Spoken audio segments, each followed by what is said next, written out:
es probablemente la persona ajena a su familia que mejor conoce a Javier Gerardo Milei. Los resultados económicos, que es lo que más me interesa, no son buenos.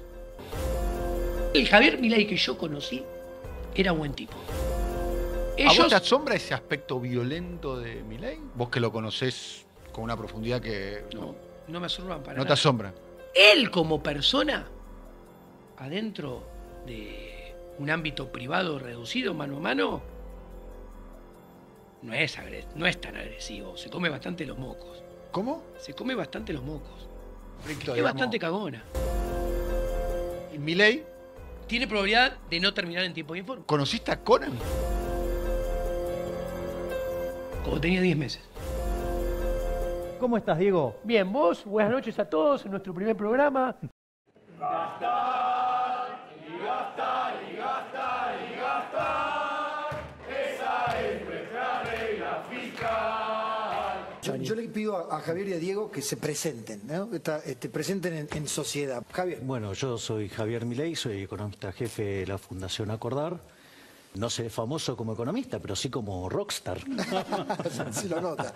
Diego, sí. Triatlonista además de economista. Veo que estuviste investigando en Facebook. Así Twitter. es. Sí, ese es el hobby. Trabajo con Javier hace 10 años. Acá en el Teatro Regina, viniendo a ver a mi hermano, a Javier. Y si los ingresos no aguantarán más, ahí iremos al Banco Central. Yo aseguro que es una genialidad única en la historia de la economía. ¡Hijo de puta! Antes que vos existiera, la inflación era del 3% anual. Vos sos la herramienta de los políticos para cagarle la vida a la gente. ¡Pedazo de mierda! La locura no es que no exista. La locura es que exista. Lo de Javier es impresionante en esta obra. Yo lo abrazo y lo felicito. Gracias, Javier. Siempre es bueno recibir el cariño y el afecto de la gente que cada vez se compromete más con las ideas de la libertad. ¿Usted está totalmente de acuerdo con lo que dice acá el doctor Milei? ¿Y a vos qué te parece? ¿A ustedes qué les parece? Pero hay una esperanza. La esperanza es que los jóvenes que vinieron hoy acá, muchos, la mayoría entre 15 y 25 años, han entendido que el cambio radical, el cambio en serio, es ir por las ideas de la libertad. Si no le aflojan al gasto, entonces la crisis vendrá. No te vinieron a ver acá 100, 200, 400, 500, 800 personas. Tenés el micrófono del país. ¿Qué les decís? No, primero decirle que vinieron más. La sala era un poquito más grande. Muy bien. Había mil personas sentadas y 150 paradas. Menos Estado y menos política. Si es en lo posible, me dejan elegir a mí y a Javier y a todos ustedes, cero. Cuanto haya Estado cero, político cero, vamos a ser más prósperos. ¿Qué es lo que nos va a pasar con esta situación nueva económica y con estos cambios, restricciones o condicionamientos o intervenciones que ha hecho el gobierno? Mira, Argentina tiene dos grandes problemas. Uno es el default y ya está entre nosotros. Estamos en default selectivo. El otro problema es el riesgo de hiperinflación. Lo que está pasando acá es básicamente que se te está cayendo la demanda de dinero. Estamos condenados a la peor de las miserias. Para mí, Cristina, es el pasado. Para mí, Mauricio Macri es el pasado. Javier, un placer.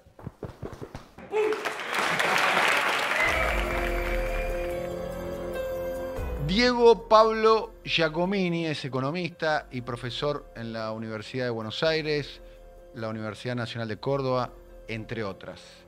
Es probablemente la persona ajena a su familia que mejor conoce a Javier Gerardo Milei, el presidente de Argentina. Escribieron juntos entre el año 2014 y el año 2019 4 libros juntos: Libertad, Libertad, Libertad, Otra vez Sopa, Maquinita, Infleta y Devaluta y Política Económica contra reloj. Pasaron 6 meses del gobierno de su me pregunto, se lo vamos a preguntar, ex amigo y colega economista Javier Milei, y pasaron algo menos de 6 meses de la entrevista que le hicimos en este mismo canal, donde pronosticó que Milei no podría llegar a terminar su mandato. Está con nosotros Diego Pablo Giacomini. Primero, Diego, muchísimas gracias por tu tiempo, gracias por venir. ¿Qué tal? ¿Cómo andas? Bien, muy bien. Bueno, tenemos varias cuestiones para analizar. Sí. 6 meses del gobierno de Milei. ¿Cuál es el balance que haces vos?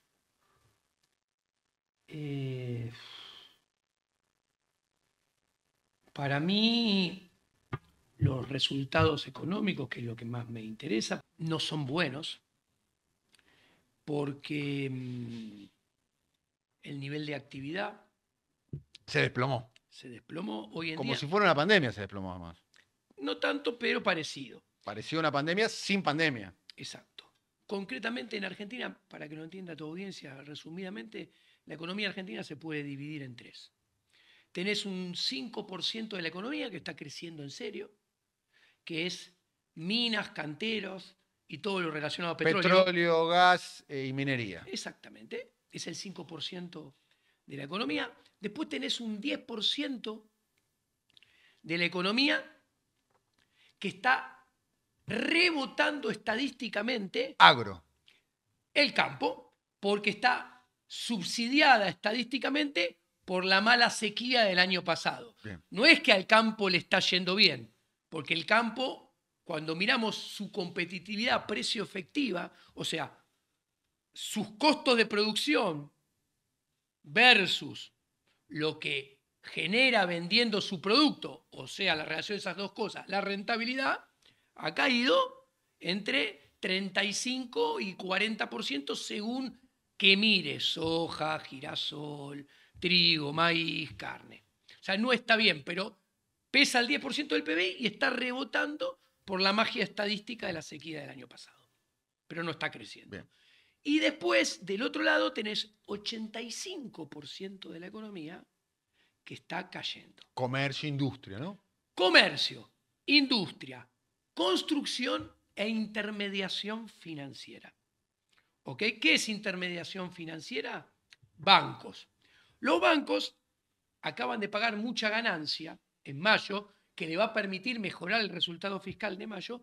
¿Por qué? Porque cuando devaluaron en diciembre, antes de que termine el ejercicio fiscal 2023, la devaluación generó mucha ganancia por diferencia de cambio en los bonos que tenían los bancos. Entonces pagaron mucha ganancia. Pero la principal actividad, que es prestar plata, pierden como loco.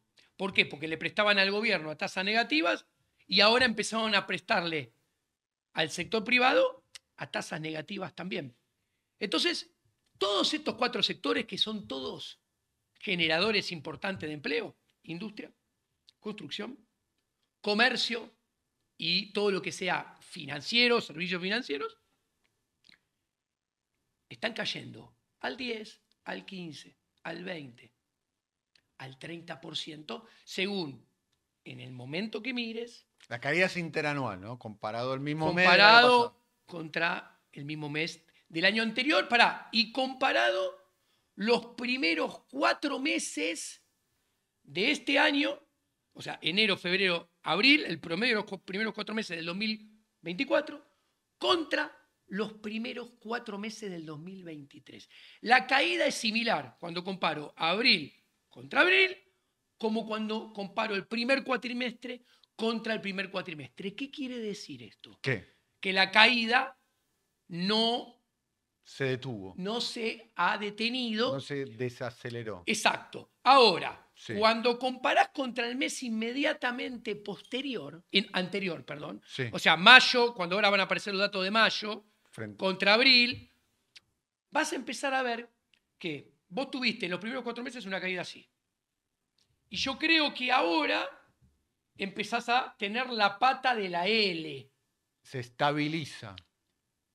Pero, para de caer. Claro, pero es un partido que venís perdiendo 7-0. Sí, y te dejaron de hacer goles. Y capaz alguno te festeja que metés 1. ¿Ok? Bien. Ahora, ¿cuál es el problema? Que si vos mirás las comparaciones interanuales, que van a ser ahora mayo, junio contra mayo, junio del año pasado, van a dar mejor que en el primer trimestre. ¿Por qué? Porque el agro liquida mucho en los segundos trimestres. Temporada alto de Claro, liquidación de y agro. como estuvo muy mal en abril, mayo y junio del 2023, la comparación va a amortiguar. Pero ¿cuál es el problema? Cuando venga el tercer trimestre, que es julio, agosto, septiembre, está el plan Platita de Massa, que levantó artificialmente el nivel de actividad en el 2023. O sea, compensa estadísticamente para el otro lado. Entonces, las comparaciones pueden volver a dar peor, tal vez. Pero la verdad es que las empresas, cuando vos les preguntás cuánto está produciendo, están produciendo 30, 20, 15, 12% menos. Las ventas lo mismo. Primero, se mide por capacidad instalada en la industria, ¿no? O sea, la capacidad instalada de la que tiene una planta de producir está en 55, 60, ¿cuánto está? Menos, está en 53, 54, la utilización de la capacidad instalada. La capacidad instalada. O sea, puedo producir 100 pares de zapatos, produzco 53. A ver, se considera que el pleno empleo es el 75%. Sí. ¿Por qué? Para que lo entiendas metafóricamente con un ejemplo fácil. El pleno empleo son 2 turnos operando a full de 8 horas. Después tenés que parar 8 horas porque si no las máquinas se rompen. Sí. Y si se rompen, el día que se rompan van a estar apagadas hasta que las reemplaces o las arregles, con lo cual la producción va a caer igual. Además el tercer turno capaz que me cuesta más caro. Claro. Entonces, hay excepciones como los hornos de las siderúrgicas que no se pueden apagar. Pero, ¿qué te quiero decir? Claramente, la utilización de la capacidad instalada está en torno de 22, 23 puntos porcentuales por debajo del pleno empleo. ¿Y qué pasó? Primero se cortaron horas extras, después empezaron las suspensiones, después cerraron momentáneamente ciertas plantas y se despidió gente. Después empiezan los despidos. Empezaron despidos muchos en la actividad privada, por caso en una industria como la industria automotriz, ¿no? Exacto. Está empezando ya empresas multinacionales. Estamos hablando de un sector además donde la Argentina es medianamente, al menos regionalmente, competitivo. Recién me decías que ayer fue el mejor día del gobierno de Javier Milei, medido para atrás y medido para adelante, ¿no? Exacto. Ayer fue un día donde el gobierno finalmente logró la sanción de una ley, la ley base bastante reducida, pero la sanción de una ley, más allá de que sigue el tratamiento legislativo en la Cámara de Diputados. Anunció también el ministro Luis Caputo de que se renovó, o mejor dicho, se postergó el pago del crédito swap del Banco Central de China. Hace minutos, nada más, antes de comenzar este diálogo con vos, Diego, se anunció el índice inflacionario del mes de mayo. 4.2. 4.2 es el índice inflacionario, 4.2 por mes. Sí, sí. Por mes. Claro, porque esto se ve en México, en España, en otros lugares de América Latina. 4.2 por mes, que es el índice más bajo mensual de los últimos 2 años. De hecho, cayó a menos de la mitad con respecto al mes de abril, que había sido 8.8. Bien. Bien, obviamente O sea, que bien. todo indicaría en el plan de Milei, en la cabeza de Milei, fue un día de gloria. Claro. Sí. Fue el día que más contento se debe haber puesto cuando se subió el avión y se fue el G7. ¿Ok? Es más, yo creo que los números de hoy, que vos fíjate los números de hoy, tampoco fueron, no sé, yo los miré hasta hace 3 horas, ¿no? Vos tenías que el dólar paralelo había bajado 3%, los bonos habían subido 3%. Tampoco tanto, ¿no? Exacto. Tampoco tanto. Tampoco tanto. Tampoco tanto. No es una euforia la... A ver, porque las cosas se transmiten desde arriba hacia abajo en la política institucional.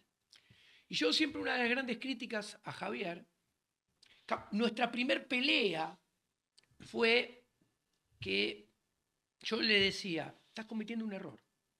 vos dejaste de enseñar a los jóvenes que te siguen porque no le querés dar la libertad de formarse y pensar por ellos mismos, querés que sean funcionales a vos. Y eso está mal. Querés ser casta, diríamos, en términos de Milei. Querés tener poder sobre ellos. Y querés construir poder político a partir del poder que tenés sobre ellos. Ustedes fíjense los tapes de años para atrás, cuando Javier se mete en la política, empieza a hablar permanentemente de los jóvenes, que lo apoyan, que entienden que es el cambio que son rebeldes, la rebeldía pasa por lo que él llama liberalismo, que no es liberalismo, no importa eso. Ahora, lo que yo quiero decir es, la señal se baja en la política institucional desde arriba hacia abajo. Él hizo un armado de político institucional partidaria, estructuralmente, violenta. ¿Por qué violenta? Porque nace de la confrontación, de la dialéctica permanente. ¿A vos te asombra ese aspecto violento de Milei? Vos que lo conocés con una profundidad que... No. ¿Te asombra o no te asombra? No me asombran para nada. ¿No te asombra? Para nada. Porque es muy agresivo. En la construcción, en la dialéctica, es muy agresiva la construcción política. Él como persona, adentro de un ámbito privado reducido, mano a mano, no es tan agresivo. Se come bastante los mocos. ¿Cómo? Se come bastante los mocos. ¿Qué quiere decir se come bastante los mocos? Que es una persona que ante un conflicto... Es bastante cagona. ¿Sí? Sí. Entonces, el andamiaje... Pero esto no tiene nada de malo. O sea, una persona no es mejor ni peor porque tenga el rasgo de ser cagón o no. Pero, toma nota, toda esa coraza que se arma alrededor... No parece una persona cagón. Es bastante. No parece cagón. A priori hasta te diría que parece... Detesta pagar costos, tiene miedo de pagar costos y, a diferencia de lo que dice la diatriba, que dice que no tiene problema en hacerlo, no es así. De hecho, toda esa armadura que se arma es para minimizar, pagar costos. Pero yo estaba hablando del armado institucional, no quiero hablar de él, de esto. El armado institucional es violento porque es siempre, fíjate, ustedes o nosotros. Sí. Nosotros y ustedes que son nuestros enemigos. Ustedes o nosotros. Sí. Ustedes contra nosotros y ustedes contra... y nosotros contra ustedes. Sí, la grieta. Alimentada exponencialmente. Ahora, ¿por qué yo decía esto? Porque eso desde arriba bajó hacia los jóvenes. Y vos los podés ver en las redes, en el accionar, que son muy agresivos, pero también son muy agresivos solamente en las redes. Yo, en 4 años, desde que... A vos en las redes te dicen de todo. Exacto. Los mileístas te dicen de todo. En 4 años, ¿qué? Lo mandé al demonio a Javier y lo dejé yo a Javier. Nunca me encontré ni uno solo en la calle. Ni uno. Ni uno. Ni uno que te diga... Que me puté. Giacomini... Pero ni uno. Cuando te digo ni uno, no estoy exagerando. 0. Conjunto vacío. Nunca. Nunca ni uno. ¿Y a qué adjudicas eso? Que hay una simbiosis, ¿entendés? O sea, violentos, pero cuando... Hasta ahí. Mientras esté seguro que no tengo que pagar costos. Bien. ¿Ok? Listo. Ahora, ¿por qué viene este comentario y este análisis de las construcciones? Vos fijate que Javier también hoy puede estar muy contento. ¿Y tiene con qué? Porque le salió una desguazada ley base, pero le salió. Tenía invento, 500 hojas, una rema, y no sé si ahora tiene 60, no importa. Falta tratamiento, pero le salió. ¿Ok? Listo. Entonces, él puede estar eufórico, y vos vas a ver que eso se transmite. ¿Y quiénes están eufóricos? Sus seguidores hoy en las redes están eufóricos. Y ahora, ¿qué sucede? Que cuando vos tenés que hacer análisis macroeconómico. O cuando tenés que gestionar una empresita, una empresa o una empresota. El peor de los enemigos son el odio y las altas emociones embebidas de volatilidad. O sea, subís acá, bajás acá. Porque eso te lleva a analizar mal, te conduce a gestionar de manera no eficiente y efectiva. Estoy hablando del ámbito privado. Y esto pasa, por ejemplo, mucho con los traders. Los traders son los que compran y venden acciones, ¿no? Compran y venden acciones, bonos. compran y venden bonos. Bien. Él está rodeado de muchos traders, ¿no? Por eso menciono. De hecho, podemos decir que Luis Totó Caputo, que es economista, viene del palo ese, ¿no? Del palo de la mesa de dinero, ¿no? Del palo de las finanzas más timbera. Exacto. ¿No? Sí. Creo que Santiago se dedicó Caputo. toda su. Santiago Caputo no sé, pero Caputo se dedicó Santiago toda su Caputo vida a creo esto. que como. Bueno, y en ese negocio, para llamarlo de alguna manera, Sí. o esa actividad, que yo siempre la he evitado, por ejemplo, si yo tuviera que poner. ¿En qué invertirías, Guita? Por ejemplo, te tiro un nombre. Sí. Un argentino que se llama Iván Sherman, que salió campeón mundial de trading. Sí. Campeón mundial de trading. Sí, el año pasado. ¿Existe el campeonato mundial de Sí, trading? exactamente. No, Se hace una simulación a lo largo de todo el año Sí. de trading y el que saca más puntos gana más dinero, es el campeón mundial de trading. El año pasado, Iván Sherman fue el ganador. Bien. Bueno, a mí me parece muy interesante porque él hace trading en su fondo sin persona de carne y hueso. Lo hace con modelos matemáticos e inteligencia artificial. Entonces, ¿qué lográs con eso? Dos cosas. Sacar las emociones del trader, y el comportamiento de manada del trader. El trader, ¿vos escuchaste alguna vez un trader que te diga, che, las acciones se van a hacer bolsa, todos los bonos se van a desplomar? Nunca. Nunca. Todos dicen para arriba, para arriba, para arriba. Siempre todo para arriba. Cíclicamente, ¿cuántos años tenés? 54. 54, dos más que yo. ¿Cuántas veces has escuchado que acá y en el mundo se hizo bolsa los bonos y el equity? N cantidad de veces. N Muchas. cantidad de veces. Listo. Y pánico bursátil, varios. Exacto. Bueno. Y nunca viste que nadie lo anticipó, o casi nadie lo anticipó de esos. Muy poquito, Muy marginal. pocos, sí. Bueno, es parte de lo que te estoy tratando de explicar.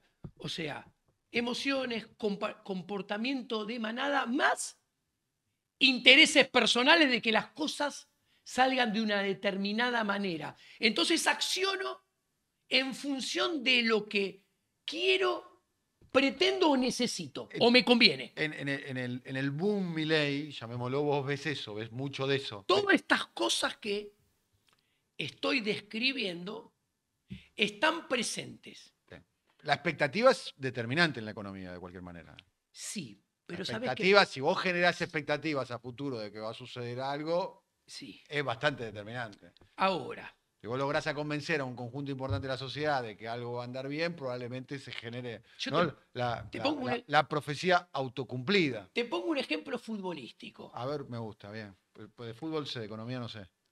Mira, Menotti. Menotti. ¿Vos sos bilardista? Bilardista full como Milei. A full como Milei. Sí. A mí me encanta el catenaccio. El catenaccio es la doble línea de 4 del a mí me gusta del fútbol italiano. La táctica y jugar de contraataque. Vos me preguntás, ¿cuál es el mejor River de la el historia? Del Bambino Veira. Toda la vida. Claro. El Bambino decía el contraataque ofensivo. Pumpido, Gordillo, Gutiérrez, Ruggeri y Montenegro. Sos de Boca, hay que decir que es de Boca. Sí. Vos sos de Boca. Vitalicio. Vitalicio. Enrique, Gallego, Alfaro, Alonso, Alzamendi y Centurión, que salió goleador de la Copa Libertadores. Sí. 86, que en los últimos dos partidos juega el Búfalo Funes. Sí. ¿Ok? Ese equipo juega de contraataque. Bien. Ese equipo te mataba, te comía los tobillos en el medio campo. El mejor River de la historia, el único River que envidié. Muy bien. ¿Por qué te comentaba todo esto? Menotti agarraba un equipo y Sí. los jugadores les vendían, ustedes son unos fenómenos, bla, bla, bla. Y los equipos de Menotti se caracterizaban porque inflaban al jugador el paralelo con las expectativas. Sí. Y el jugador las primeras 5 o 6 fechas, los equipos de Menotti eran un violín. ¿Ok? ¿Cuántos campeonatos largos ganaron esos equipos de 40 fechas? Yo no recuerdo ninguno. De hecho, le imputan a Menotti que no ganó muchos campeonatos. Bueno, ganó una Copa del El Mundo. único campeonato largo que gana es con Huracán del 73. En mi registro mental, me puedo estar equivocando, ¿eh? Me parece que ganó una Copa del Rey. Bueno, no es largo. Una Copa del Rey. No en son España, 40 con el partidos. Barcelona, claro. ¿Qué quiero decir? ¿Por qué esta metáfora futbolística? Porque las expectativas tienen que tener fundamentos detrás. Sí. ¿Ok? Para que se transformen en el mediano y en el largo plazo en resultados positivos, concretos, físicos, tangibles, Sostenibles. sostenibles en el tiempo, permanentes. Si no tienen fundamentos, que en la economía serían fundamentos en el área monetaria, en el área fiscal, en el área de la economía real, con fuerte ahorro y fuerte inversión, no, si todo eso que acabo de decir no está, no hay fundamentos. Y las expectativas son de corto plazo positivas y más tarde o más temprano se van a dar vuelta. Y yo te digo, a ver, fundamentos macro. Empecemos. Los fundamentos monetarios no son sólidos. El balance del Banco Central no ha mejorado, había empeorado hasta que pusieron el canje de deuda, de pasar deuda del Banco Central al Tesoro. ¿Ok? Para que te des una idea, la relación activo-pasivo monetariamente relevante había mejorado diciembre, enero, y había bajado a 200%. O sea, el pasivo monetariamente relevante era el doble del activo. Se fue a 250. ¿Por qué? Porque hasta hace el canje, 15 días, redondeando, la emisión monetaria de base monetaria había aumentado 65% en este gobierno. La emisión de pases, que es emisión monetaria también, que se retroalimenta con la tasa de interés, por eso la baja, había aumentado casi 70% también. Y a esto le tenés que agregar los BOPREALES, que es emisión en dólares, que hay que pagarlos en los diciembre del 2025, 2026, 2027, en dólares constantes y sonantes, pagando el 5% de interés. Te lo hago fácil. Milei, la base monetaria hoy son 16 billones, emitió 14 billones y medio, o sea, casi una base monetaria, para comprar 17.000 millones de dólares. Y de esos 17.000, el Banco Central se pudo quedar solamente con 8.000. ¿Por qué? Porque le tuvo que dar 5.000 al Tesoro para pagar deuda y después perdió otros 3.000 por otra ventana. ¿Pero qué quiere decir esto? Que aumentó el pasivo por 17.000 y en el activo le quedó solamente 8. El pasivo aumenta más que el activo, el balance está hecho bolsa. Ahora, ¿por qué es importante el balance? Javier lo entiende.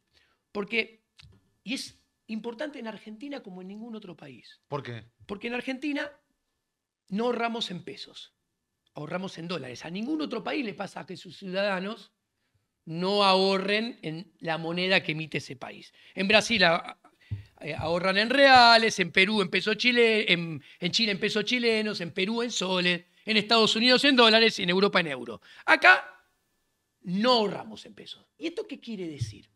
Que ahorramos en dólares. ¿Y los dólares quién lo tiene? El Banco Central. El flujo, ¿no? El stock, los argentinos tienen dólares, pero el flujo que se genera lo tiene el Banco Central, que lo acumula o intenta acumularlo en su activo. ¿Y cómo lo acumula? Emitiendo pesos que no queremos en el pasivo, que es lo que te acabo de explicar. ¿Cuál es el problema? Entonces nosotros miramos porque queremos hacernos de esos dólares del Banco Central también. Para producir, que lo necesitan, y para ahorrar. Entonces cuando vemos que aumenta el pasivo, aumentan los pesos y se achican los dólares, quiere decir que cada vez hay menos dólares. Crece la expectativa de devaluación. Crece primero la expectativa de devaluación y atrás de eso la expectativa de inflación. Entonces, por eso, cuando se deteriora el balance del Banco Central, lo que sucede es que aumentan las expectativas de devaluación e inflación y termina siendo la profecía autocumplida. Termina sucediendo eso. Esto lo entiende. Por eso aumentan, hacen el canje de pasivos. Ahora, ¿cuál es el problema? Acá te acabo de explicar que los fundamentos monetarios no son sólidos. Vamos a los fiscales. Rápido. Argentina, de acá a que termine el gobierno de Milei en tiempo y forma, a final del 2027, tiene vencimientos por 65.000 millones de dólares hard dólar. Dólar duro que hay que pagar. Dólar es dólar billete, llamémoslo. Dólar billete, que hay que pagarle a los bonistas de Nueva York y al FMI. Los bonistas, que son Martín Palermo, los optimistas del gol, con la diferencia que a diferencia de Martín, que hizo 250 goles, esto la viven tirando afuera. Te dicen, no, se rolea, se refinancia, se refinancia.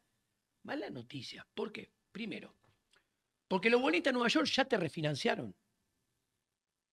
¿Ok? Porque Guzmán reestructuró todo y no fue ningún gil pensando en Alberto Fernández. Dijo, bueno, ¿cuándo se empieza a pagar todo? De a poquito a partir del 2024, cuando él ya no iba a estar. Entonces, ¿qué quiero decir? ¿Vos ves un default por delante? Claro. Sí. Con claridad, ves un default por delante. Te explico. Los números son 65.000 hard dólar. Sí. Y al tipo de cambio de hoy, cuando le suma la deuda de corto plazo en pesos al tipo de cambio de hoy, son en total 215.000 millones de dólares que vencen de acá hasta que termine este gobierno. El primer mandato de Milei. El primer mandato de Milei. 215.000 millones de dólares que, para que te des una idea, Argentina tiene que pagar 3/4 de PBI. Es aproximadamente 3/4 de PBI de Argentina. Impagable. Con el problema que esa deuda de corto plazo está indexada por dólar link, o sea, si devalúa sube. Está indexada por ser, si aumenta la inflación, sube. Y estos números que te acabo de decir de 215.000 son antes del swap de deuda del Banco Central cambiándola por deuda del Tesoro. Si tenemos en cuenta que se terminan de cambiar todos los pasivos del Banco Central, redondeando, así, redondeando, son al tipo de cambio oficial de hoy 35.000 millones de dólares, 36.000 millones de dólares, más que se suman esos 215.000. Te cuento, el canje de ahora, el tramo que se hizo hasta ahora, que son equivalente a 12.000 millones de dólares al tipo de cambio oficial, redondeando, es a una letra a junio, a una letra a julio y a una letra a agosto. Y después a un bono a marzo del 2025, a otro bono a marzo del 2026 y a otro bono a marzo del 2027. ¿Qué te quiero decir? Todo el canje sigue cayendo dentro del gobierno de Javier Milei. Ahora, ¿cuál es el problema? Varios. La tasa de interés que pagaba el Banco Central era 3.2. La tasa que paga el canje de deuda es 4.5. Los intereses son gasto público. ¿Qué quiere decir? Y hay un crecimiento del endeudamiento del Tesoro con los números que te acabo de decir. Eso es más gasto público, es más impuestos a futuros. O sea, con este nivel de deuda, el sector privado no puede soñar que le bajen los impuestos en serio, en forma relevante y en forma permanente. ¿Ok? De hecho, Milei no bajó los impuestos, sino que los subió, ¿no? Exactamente. Ahora vamos a hablar de eso. Pero sigo ahí. ¿Y esto por qué es malo? Porque, te cuento, este modelo apunta a la inversión. O sea, los K, cuando en el... A ver, los K salieron, te van a decir, nosotros también salimos en forma de B. En el 2013, en el 2015, Macri te va a decir, salí en forma de B en el 2017 y Alberto en el 2021 y 2022. En el kirchnerismo con demanda agregada, ¿no? En el kirchnerismo salieron con gasto público. De hecho, esos rebotes están explicados en un 85% por el aumento del gasto público en términos reales, que fue financiado mayoritariamente con emisión monetaria. Ahora, Milei correctamente dice, no, yo no voy a usar el gasto público. Ok, esa herramienta está afuera, está fuera de agenda, no vas a crecer gracias a esa herramienta. ¿A cuál le apuntás? Muy sencillo. La inversión. Si no le apuntás al gasto público, tenés que apuntar a la inversión privada. La inversión. Aquí hay varios problemas. Primero, primer problema, datito. El último dato que hay es hasta abril, que es de Orlando Ferreres, mi amigo Fausto Potorno, que es asesor de Milei. O sea, mirá lo que te estoy diciendo. Sí. La inversión privada en términos del PBI en los primeros 5 meses del gobierno de Javier Milei es 14.3% del PBI según este índice que te acabo de citar. Es la relación inversión-producto más baja desde Néstor Kirchner a la fecha. O sea, concretamente, al menos hasta ahora, la inversión no está Javier Milei tiene los peores niveles de inversión. O sea... Alguien te puede decir ahora con la sanción y la ley Rigi, eso puede llegar a cambiar. Entonces ahí le contesto. Primero, la inversión, la mayoría de la inversión es lo que se llama una variable irreversible. ¿Qué quiero decir? Decidiste invertir en un oleoducto. Sí.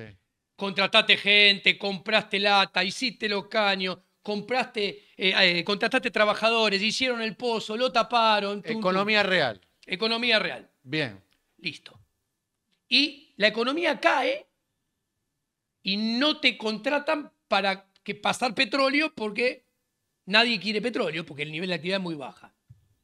Vos esa inversión no la podés desarmar. No. La perdiste. Es irreversible. No puedes desarmar y vendo oleoducto. No. ¿Esto qué hace? Esto hace que la inversión sea la variable que el agente económico se cuide más que hacerse de pis en la cama en la primer cita con la novia antes de invertir. ¿Por qué? Porque es irreversible. Si me equivoco, estoy frito, hablando mal y pronto. Sí. Entonces, ¿y de qué depende esta inversión que es irreversible? Primero y antes que nada, depende del nivel de deuda en términos de PBI. ¿Por qué? ¿Cuánta deuda tiene este país donde yo quiero invertir? ¿Tiene mucha o poca? Te tiro números.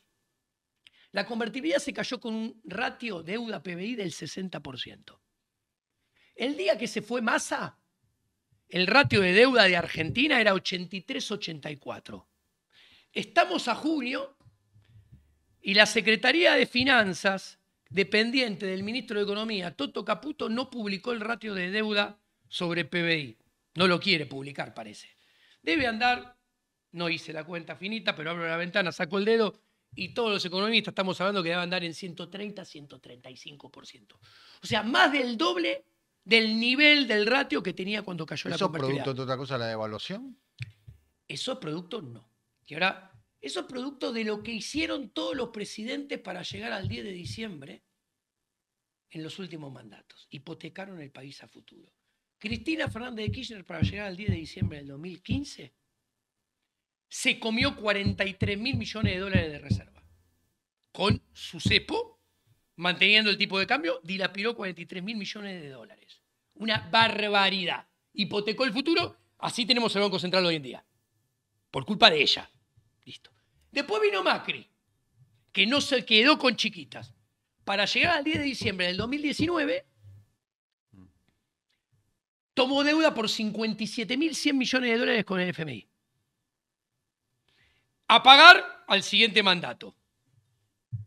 Así llegó al 10 de diciembre del 2019. Y Alberto Fernández, para llegar al 10 de diciembre del 2019, todo lo que tenía que pagar lo pateó a ser pagado entre 2024, 24, 25, 26, 27, 28, 29, 30, 31. El 80% de lo que hay que pagarle a los bonistas holdouts lo va a tener que pagar Milei en esta presidencia y si es reelecto también, el 80%. Y el 100% del dinero con el FMI lo debería pagar Milei. Por culpa de Alberto Fernández, que pateó todo para adelante para llegar al 10 de diciembre del 2019. De ahí que yo vengo explicando que cuando estábamos en el periodo electoral y estaban en carrera Patricia Bullrich, Massa y Javier, yo decía que cualquiera de los tres tiene gran probabilidad, o tenían, de no cumplir el mandato en tiempo y en forma. ¿Y lo seguís sosteniendo ahora? Y lo sigo sosteniendo. ¿Vos seguís sosteniendo que Javier Milei va a tener dificultades para terminar su mandato? Tiene una probabilidad significativa. Vos me preguntás, ¿el presidente de Uruguay tiene probabilidad de no tener el mandato? No, cero. Lo va a terminar. ¿Lula? No, lo va a terminar. Acá, ¿Boric? No sigo tanto. Bueno, lo va a terminar Boric. Bien. ¿Y Milei? Tiene probabilidad de no terminar en tiempo y en forma. ¿En qué porcentaje? ¿50, 60, Pero, 70? No lo sé, porque aparte sería un chamullo decirte Sí.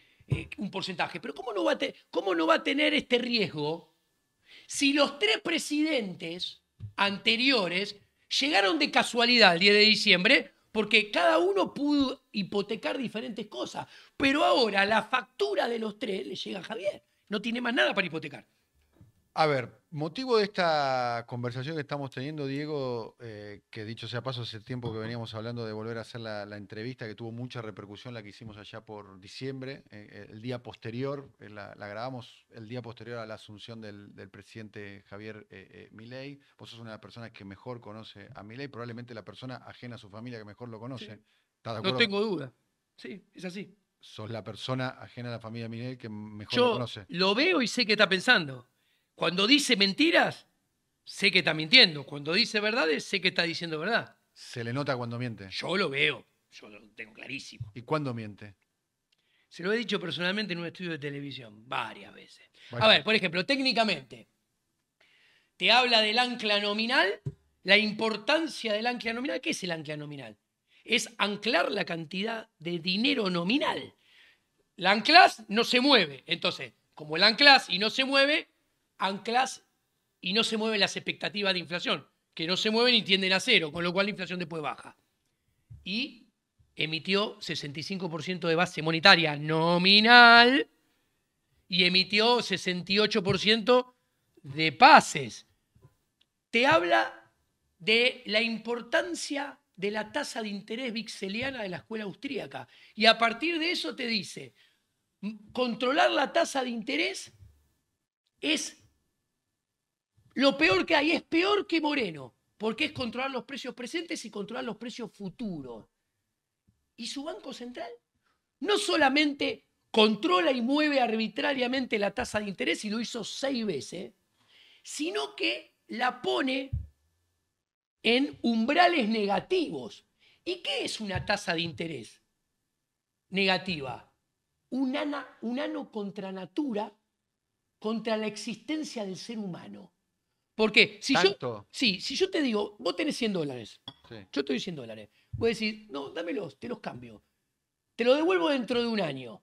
Sí. ¿Vos qué me vas a decir? ¿Cuántos dólares querés?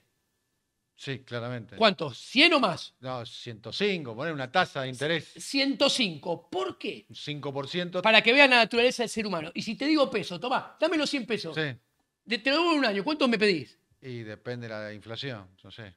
Pero más, en términos reales más me vas a pedir. 150, 200. ¿Por qué? Porque el hombre no sabe si mañana va a estar vivo. Enfrenta riesgos e incertidumbre. Entonces está solamente dispuesto a cambiar algo que puede consumir hoy, lo deja de lado y renuncia a consumirlo solamente a cambio de consumir más en el futuro. Bien. Una cantidad mayor. Esa diferencia es la tasa de interés. Si vos pones una tasa de interés negativa, ¿Sabés qué pasa? En palabras de Milei sería como un robo, ¿no? Me estás cambiando los 100 dólares de hoy para que yo te devuelva 90 dentro de un año. Una locura. ¿Y cuál es el problema? Que si la tasa de interés es negativa, vos no ahorrás nada. Te lo consumís todo hoy, porque una tasa de interés negativa desestimula el ahorro, porque vas a tener menos en el futuro, entonces te consumís todo hoy. Ahora, ¿qué paga la inversión? ¿Con qué se paga la inversión? Se paga con ahorro. Entonces, esta tasa de interés que manipula, y él dice que no hay que manipularla, es negativa, atenta contra el ahorro, atenta contra la inversión, con lo cual atenta contra la salida en forma de B, que depende de la inversión. Bien. La inversión depende del nivel de deuda. Él aumenta el nivel de deuda. Entonces, y te dice que va a haber salida en forma de B. Te está mintiendo. ¿Se entiende? Bien. Yo estuve en el programa de Guillermo Aquino, la señal Blender, y di una participación, di una opinión acerca de Milei, que me gustaría que la escuchemos. Ponete los auriculares. Sí. Vamos a escuchar ahí. Pongámoslo, seguramente va a estar ahí. Con Milei yo creo que separaría el artista de la obra. ¿Que te parece que es un buen artista, pero que lo que hace es pésimo? Creo que él, como novedad política, es formidable, claramente. Y de dónde salió, de dónde surgió, dónde está, me parece que tiene una potencia enorme. Vale el ejemplo de Menem, por ejemplo. O sea, mientras tanto, el menemismo terminó mal, de algún modo, digamos. Pero duró. Pero duró. Para mí, Milei es un rival respetable, porque te tira a la faca en el pabellón y te dice, discutamos de historia, discutamos si fueron 30.000, discutamos a Roca. En ese punto me parece que es alguien que está convencido, y este es otro elemento para mí central que me produce respeto en Milei, que es una persona que está convencida y está dispuesta a pagar el costo personal de llevar adelante sus objetivos. Bueno, ¿viste esto vos, Diego? Sí, yo que había lo visto un conocés corte. a Milei y dijiste, quiero debatir esto con vos, Daniel. Sí, conversar lo que yo quería. A mí me pareció que en ese corto habías dicho cosas interesantes. Por ejemplo, que Javier Milei, uno puede estar de acuerdo, uno puede estar en desacuerdo, uno puede pensar que va a terminar bien o que va a terminar mal. Yo puedo pensar que le hace un daño intertemporal al liberalismo, que lo pienso, y el liberalismo va a terminar muy comprometido, como, citándote, como pasó después de Menem, mucho peor todavía va a terminar. Pero todo esto no quita, que es lo que vos dijiste, como fenómeno emergente dentro de la política institucional, es algo nuevo e interesante. ¿Ustedes eran amigos y socios? ¿Socios y amigos? ¿Solamente amigos? ¿Colegas? Socios en la parte... Amigos, primero y ante todo amigos. Amigos. Que nos unió la economía, dos apasionados de la economía.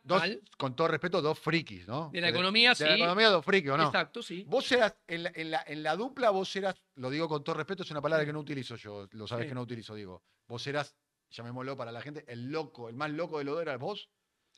Yo creo que la imagen, te voy a contar una anécdota, que te viene al caso. Capaz en la imagen, Javier lucía más disruptivo, pero intelectualmente soy mucho más disruptivo yo. En algún aspecto es un fenómeno mundial, ¿no? Sí. ¿No? Claramente. Claramente. ¿No? En el mundo se habla de Argentina y se habla de Milei. Sí. Inmediatamente después se habla de Milei. No recuerdo yo, era otra era, no existían las redes sociales, pero un presidente argentino que tenga un peso específico fuerte en la agenda mundial como la tiene Milei. Lo que pasa que, siguiendo tus palabras, eso lo que está ilustrando es que es algo distinto.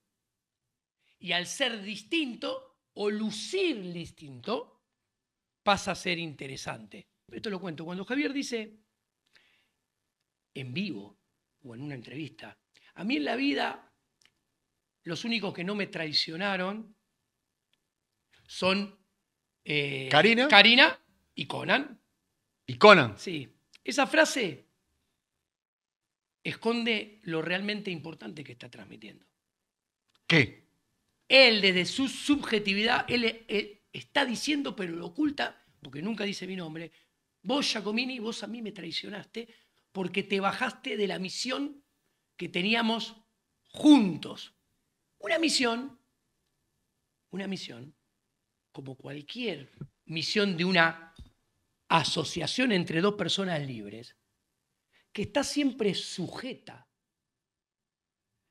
al contrato y al accionar de la contraparte. Vos tenés un socio, te pasa a no gustar o estar en desacuerdo lo que dice, lo que hace sobre todo, o cómo empieza a pensar, y se desarma el contrato, y por eso no traicionás a nadie. De hecho, yo soy divorciado. Entonces, ¿qué quiero decir? ¿Divorciado en qué sentido? Divorciado... Mis dos hijas... Ah, ahora... pero estás comparando el vínculo que tenías con Javier con... No, cualquier vínculo entre dos personas. La entre amistad, dos personas. La amistad... ¿Y qué pasó para que se rompa la amistad? Yo lo he contado, a ver, son una sucesión de cosas y hubo un episodio final que él me cuenta con lujo de detalle cuál era su plan para entrar a la política, con quién aliarse, qué sendero a construir, cómo financiarse, cómo cambiar de caballo en la mitad de la construcción y pasar de un apoyo a otro. Y a mí le dije que todo eso estaba muy alejado de la ética, de la libertad, que yo no estaba de acuerdo. Además, técnicamente, previo a eso, le quería explicar que el plan motosierra no se podía aplicar con los resultados que pensábamos que iba a tener cuando yo hice el plan motosierra. El plan motosierra es tuyo. Sí, está en Libertad, obviamente. Ah, ¿con el nombre de? O sea, claro. Motosierra. No, eso, el nombre es un invento de él, de la campaña. A ver, porque cuando yo empecé a estudiar, que vos me preguntaste, yo dejé de competir triatlón. Triatlón es algo que vos entrenás y el cronómetro está prendido 20 horas por semana. Casi un día. En movimiento. O sea... Digamos que Diego Giacomini no solo que corre triatlón, sino que ha hecho varios Ironman. 6 Ironman. Sí. Explica qué significa la competencia de Ironman. Ironman es el triatlón de mayor longitud. O sea, nadás en el mar o en un lago o en una laguna, 3.8 kilómetros, salís del mar, te subís a la bicicleta. ¿Y haces cuánto? 180 kilómetros en bicicleta. ¿Y después? Te bajás de la bicicleta y corres 42 kilómetros. Todo eso junto y a la vez. Todo eso seguido. Sin parar. No es que haces una cosa, parás, al otro día... Para que te des una idea, yo nadaba mal. Lo más rápido que hice los 3 kilómetros 800 fue 1 hora 18, 1 hora 19, que es nadar a 1.58. Hay que tener un nivel de concentración notable para hacer eso. Terrible. Terrible. A ver, la concentración, la frialdad, la persistencia, la insistencia, la dedicación, el trabajo. Yo entrenaba con modelo matemático. Mi entrenador es un ingeniero, el gato Gabriel de la Matía, de la GMT, es conocidísimo, porque es el primero que trae toda esa tecnología al país. Y yo empecé a entrenar con él en el 2013, 2012, 2013. Podríamos decir como un maníaco. No, porque hay que ser maníaco para eso, ¿no? A ver, para mí el deporte es un gran aprendizaje para el ser humano, en todo sentido. Y yo, en mi subjetividad, a mí me gusta que el deportista se construya. Todo deportista se construye, obviamente. O sea, estás tocado por la varita mágica. McEnroe estaba tocado por la varita mágica. El Diego estaba tocado por la varita mágica. Messi está tocado por la varita mágica. Federer por la varita mágica. Pero el que cree que estás tocado por la varita mágica y eso alcanza, está equivocado. Esos tipos también se dedican, se esfuerzan, se rompen el lomo. Ahora, yo admiro... Como la famosa frase de Picasso, ¿no? Claro, yo admiro no a Federer. Yo admiro a Nadal y a Djokovic. Yo admiro a Cristiano Ronaldo. O sea, ¿entendés la diferencia? Que son tipos que claramente se construyeron. Porque esa construcción que tenés que hacer en el deporte te da un bagaje de aprendizaje de todos lados. O sea, dedicación, de esfuerzo, de persistencia, de estudio. Y en el teatrón, ni que hablar, es una ¿Podías ingeniería. compartir con tu amigo Javier Milei tu pasión por el triatlón? No, Javier tiene pasión solamente por la economía. ¿Sobre qué? Solamente con la economía. La economía. ¿Y lo apasiona la economía? Era muy asimétrica nuestra relación. ¿Por qué? Porque yo tengo un mundo enorme.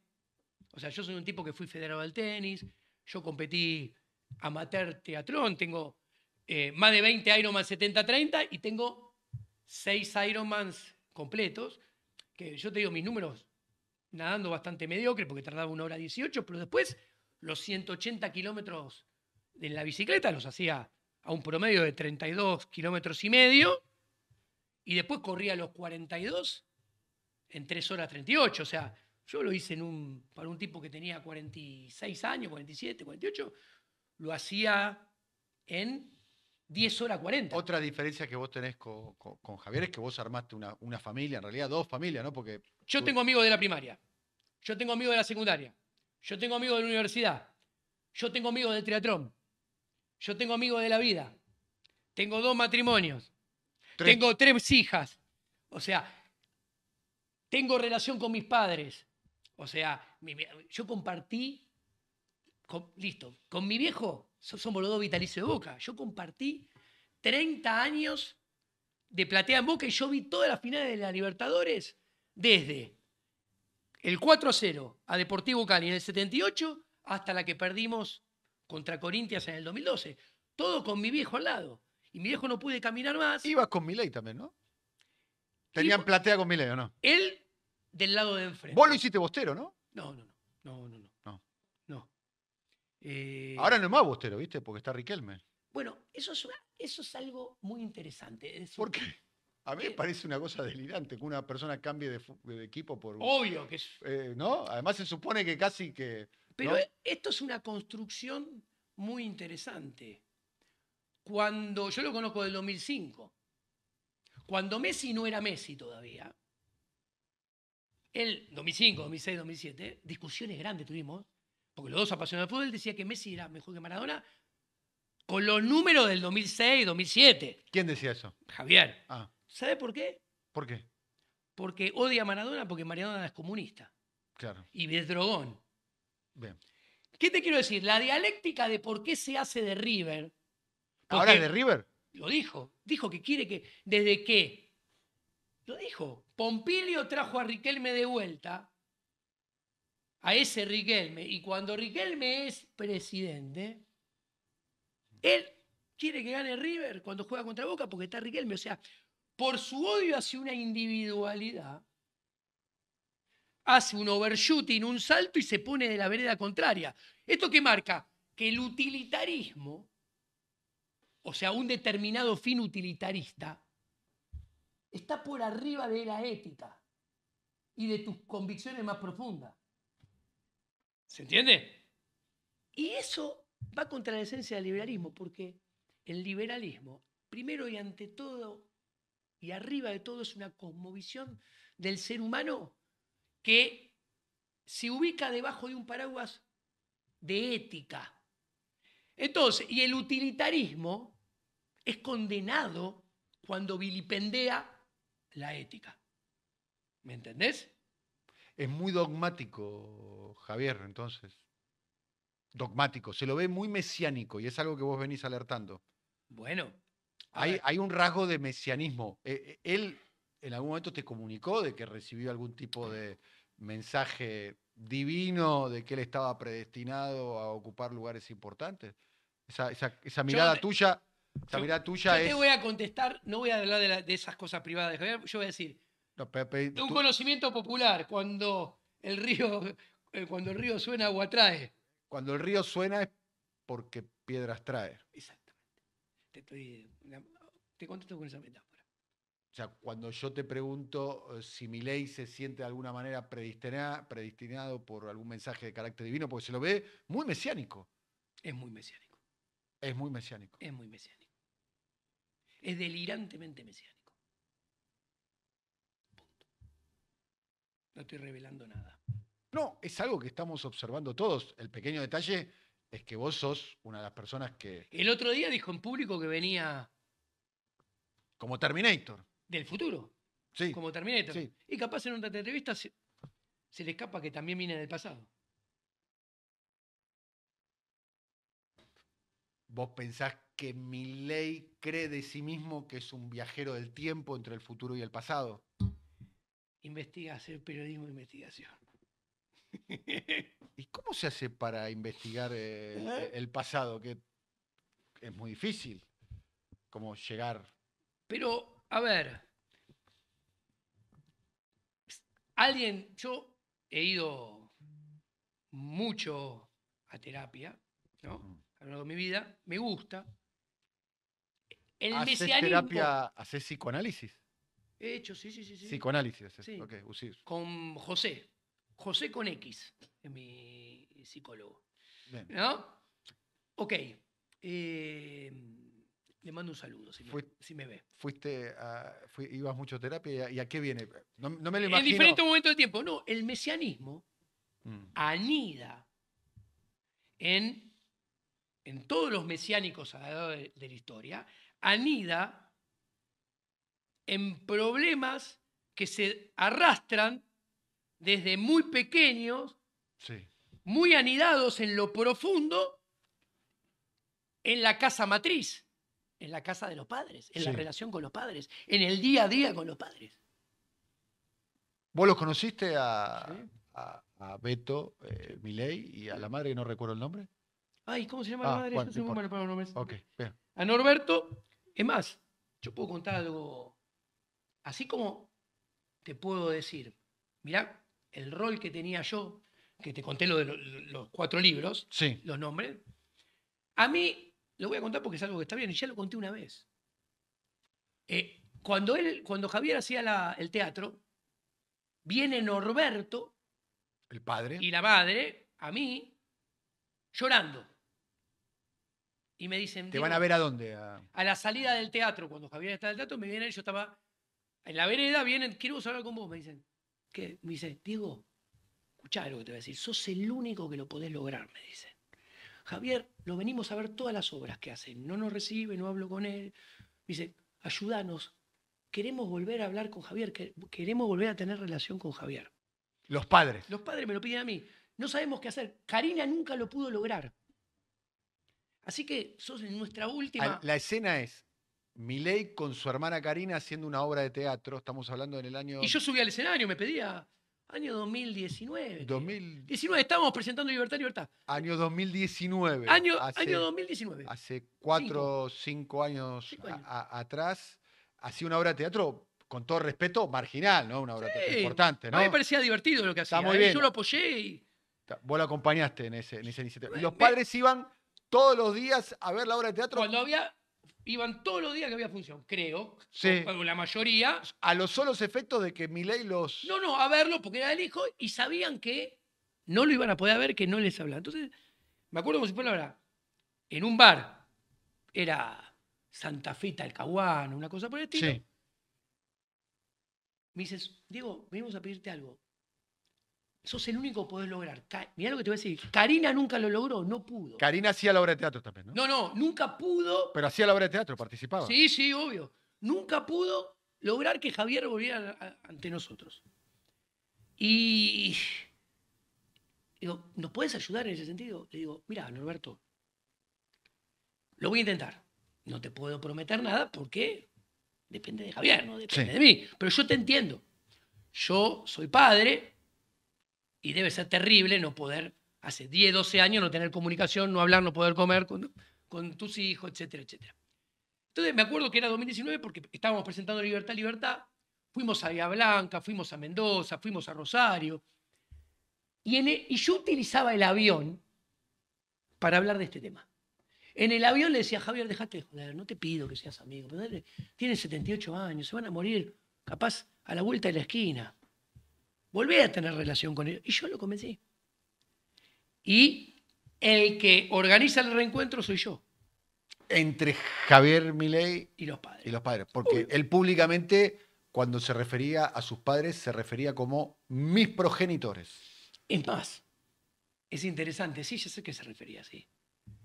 hemos tenido muchas conversaciones de este tema, los dos solos, en cualquier lado, pero me recuerdo en la casa misma de él, que yo era el único que entraba.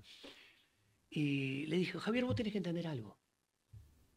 Y que lo contó en varias entrevistas, así que no estoy diciendo nada, aparte no es nada. Digo, vos tenés que visualizar que el contrato de tus padres entre ellos dos es preexistente a vos. Con lo cual, pedir que uno de los dos se ponga del lado tuyo es bastante difícil que llegue a buen puerto. Porque tienen un contrato entre ellos dos. Y encima uno de los dos contratantes depende del otro. Los matrimonios, en términos económicos, los matrimonios de antaño, que la mujer solía depender del marido, etcétera, etcétera. Entonces, nada, eso.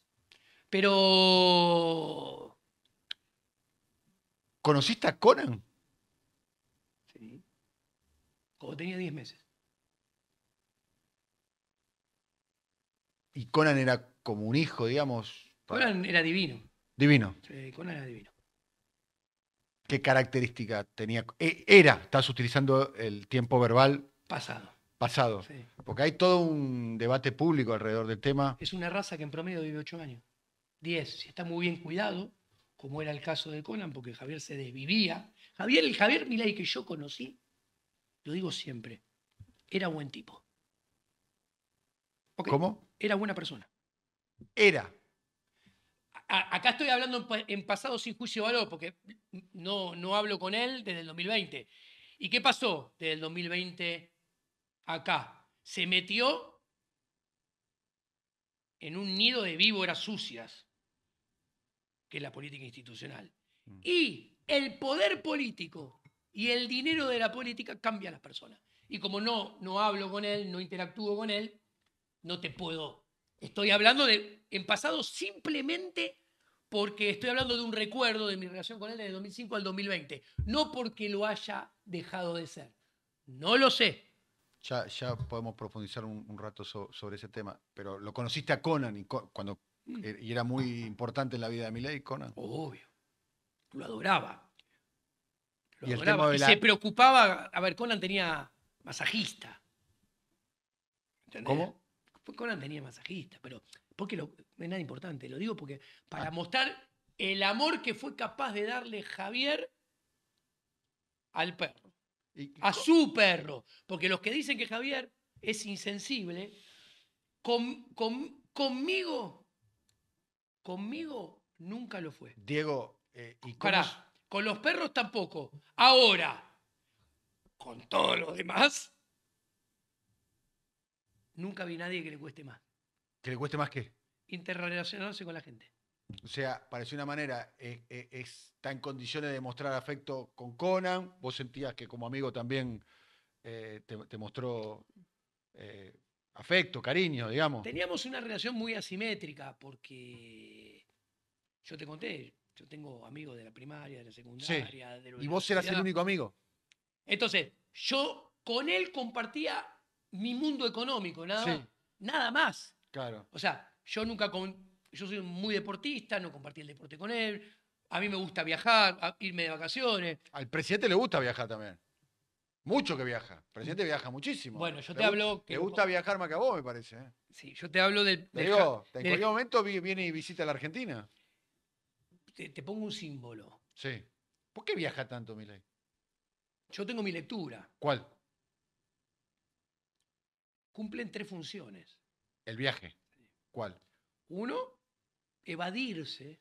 Evadirse. Escaparse de la realidad de todos los días que a él no le gusta, que es la de la gestión, la burocracia, los problemas que te traen los ministros, un secretario que te armó un quilombo que aparece y te explota, vivir en un lugar que no es tuyo, obligado, mantenido por todos nosotros, rodeado de no sé cuántos empleados públicos hay. Bien.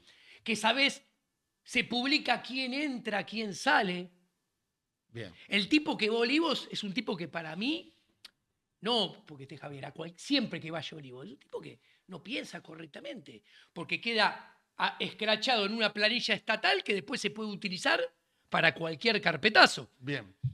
Entonces, esa realidad de todos los días no le gusta. A él la presidencia le gusta para ir al G7, para hablar ayer en Cato, para hablar en el IAEF, para hablar en el Congreso y para ir a ver. No le gusta a Elon gestionar. Musk. No le gusta gestionar, no le gusta gobernar. No.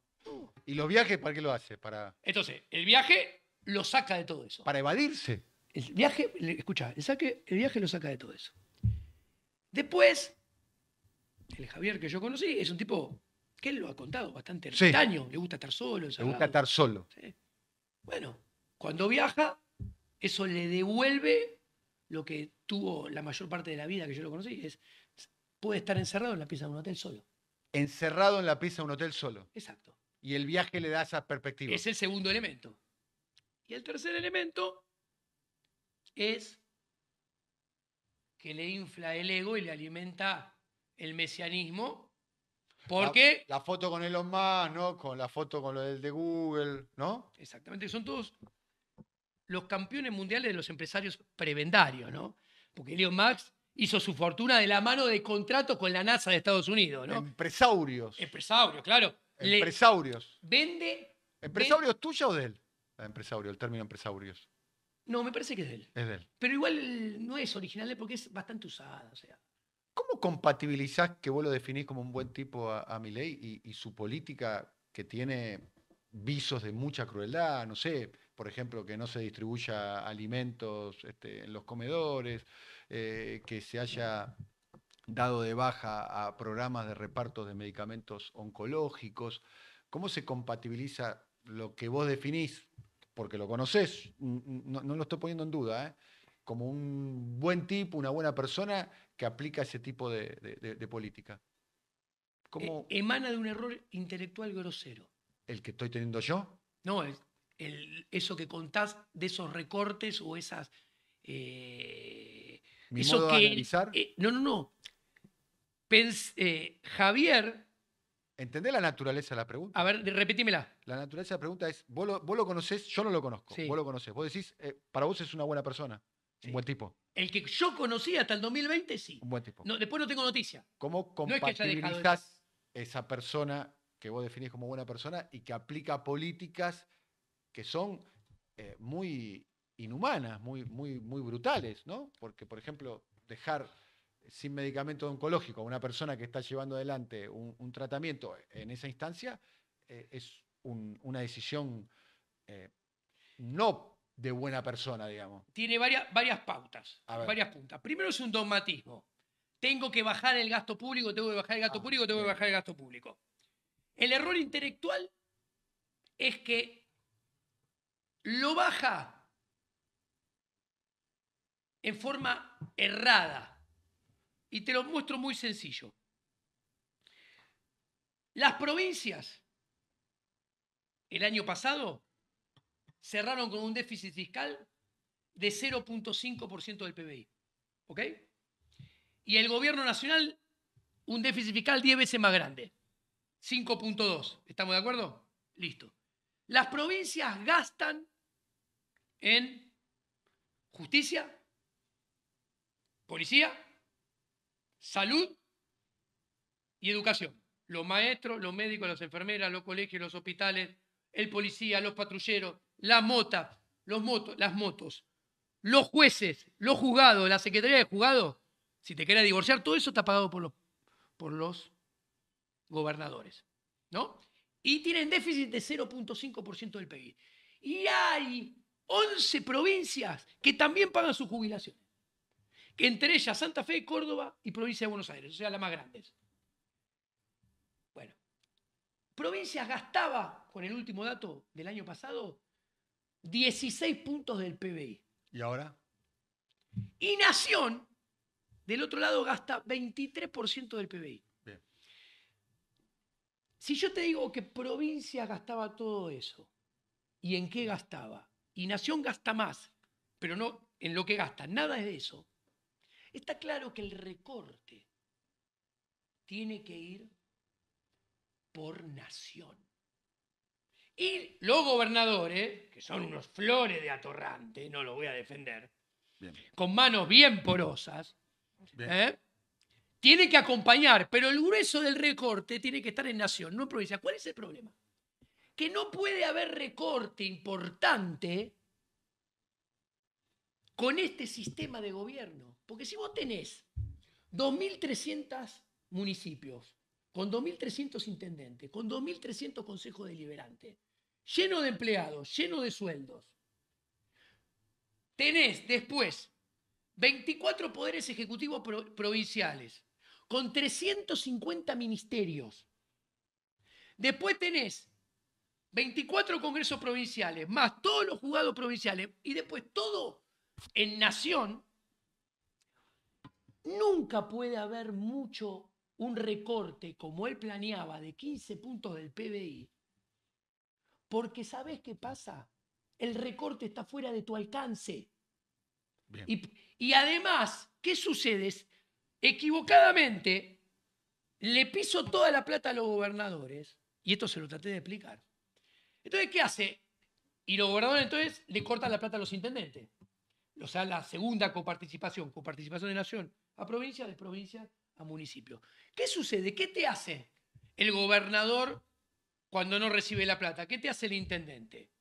El gobernador te sube la alícuota de ingreso bruto, te hace un revalúo y te hace pagar más impuestos provinciales, te inventa otro impuesto. El intendente te inventa tasas, te hace revalúos y tenés que pagar más tasas. ¿Qué sucede? Que se lo traté de explicar. El ajuste no la paga nunca la casta. La casta se da vuelta y de esta manera que acabo de explicar, se lo traslada al público. Entonces, ¿cuál es el punto? Que cuando sucede todo esto, que no lo querés entender por una mezcla de dogmatismo y mesianismo, porque yo lo voy a hacer, terminás teniendo que recortar cosas que son injustas desde lo ético, recortar, y desde el utilitarismo de los numeritos son 2 mangos. Bien. Por eso te dije que es un error intelectual supino, porque es la conclusión de todo lo que te expliqué antes. ¿No es un hombre cruel? ¿No es cruel? El que yo conocí no. ¿Y el que ves? Bueno, el que veo ya se ha transformado en un político de raza. ¿Eso es un elogio? No, es lo peor de lo peor que le puedo decir a una persona yo. Bien. Desde mi subjetividad. Algunos dicen es medio Nerón, ¿no? Que se cree todopoderoso, medio napoleónico, jupertiriano, ¿no? Mira, yo he interactuado con muchos políticos. Sí, por tu trabajo profesional, ¿o no? Exacto. Y he conocido 3 presidentes, contando a Javier. Y he conocido varios exministros de Economía y varios expresidentes del Banco Central. Se lo ve muy astuto a Milei. Es astuto políticamente. Pareciera ser que aprendió rápido, ¿no? Bueno. Mirá dónde salió. Si llegó a la cúspide del sistema, es que no es una amenaza del sistema, sino que está haciendo un trabajo que el sistema demanda, si no, no lo hubiera puesto ahí. Si no fuera por Urnequian, ¿no llegaba presidente? No sé, es una hipótesis. Pero Urnequian fue importante. Lo que yo puedo decir, sí, que lo ha apoyado en sus roadshows televisivos en la construcción. El que motivaba que vos y Milei vayan a la televisión era Urnequian, de alguna manera. Yo nunca lo vi en mi vida, Urnequian. Una sola vez lo vi. Okay. A la salida de una de esas funciones de teatro. ¿Fue Urnequian? No. Javier me dice, Urnequian te invita a cenar con sus sobrinos, familia, nos invita a mí, a Karina y a vos a la mesa. Y fuiste. Y fue la única vez que lo vi. Nunca en mi vida. Pero fue un poco el gran Sherpa, no, yo estoy gran en la televisión. mecenas. Yo estoy en la televisión desde el 2008. Por eso. Lo que pasa es que el contexto económico-social del 2008 no nos daba tanto lugar como el que nos empezó a dar que se pudrió feo con el segundo gobierno de Cristina a partir del 2013, 14, Claro. 15. Pero un poco lo largan a Milei, lo larga Urnequian como un Rottweiler para morderlo a Macri en aquel momento. Y, Bueno, de hecho te y contesto. a Guillermo Dietrich y a El Marcos dipu- Peña, ¿no? El diputado Calvo El diputado Calvo, José Luis Espert. fue candidato presidencial y su candidatura emerge de la mesa. ¿Cómo se llama el programa de Fantino? Animales a sueldo. Sí. Se llamaba. Sí. Surge, que le pregunta, que parecía casi Mirta, Fantino. Ella dice, ¿es verdad, profe, que está pensando ser candidato a presidente? Sí, Ah, no sé, se rumorea. Y después terminó siendo candidato claro. a presidente en el 2019. Y bueno, y después Javier fue candidato a diputado en el 2021 y a presidente en el 2023. Vamos a ver la primera aparición como para ir cerrando este diálogo, te agradecemos mucho. Esta es la primera aparición televisiva de Javier Milei en el programa de Mariano Grondona. Hasta ese momento, Javier Milei era completamente desconocido. Yo le pido a Javier y a Diego que se presenten, ¿no? Presenten en sociedad. Javier. Bueno, yo soy Javier Milei, soy economista jefe de la Fundación Acordar. Digamos, tengo un pasado como docente, como académico, tengo más de 50 artículos académicos presentados, 6 libros, más de 100 notas de divulgación en diarios. Y no seré famoso como economista, pero sí como rockstar. Sí lo nota. Diego, Sí. triatlonista además de economista. Veo que estuviste investigando en Facebook. Así Twitter. es. Sí, ese es el hobby. De profesión soy economista. Trabajo con Javier, somos un equipo, trabajo con Javier hace 10 años, o sea, en nuestros ratos libres, porque nos gusta realmente la economía, nos apasiona, y lo seguimos haciendo y pretendemos seguir haciéndolo. Es impactante, ¿no? ¿Qué te pasa cuando ves esta imagen, Diego? Que Nada, como pasarme. que tu amigo terminó presidente, Milei. Bueno, pero ahí está. A ver, estás hablando con alguien que hace coincidir lo que piensa con lo que dice y lo que hace. Yo podría ser presidente del Banco Central, yo podría ser ministro de Economía, con Javier, lo que quisiera. ¿Sí? Y yo lo desprecié y yo no quise serlo. Para mí,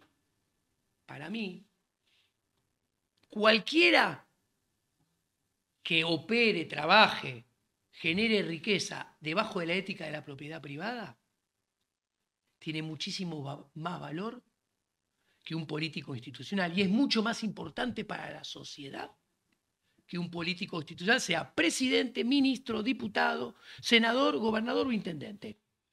Alguien que pone su emprendimiento, alguien que trabaja en el emprendimiento de otro a sueldo, a la sociedad le da infinitamente más que un político institucional. Bien. Que todos.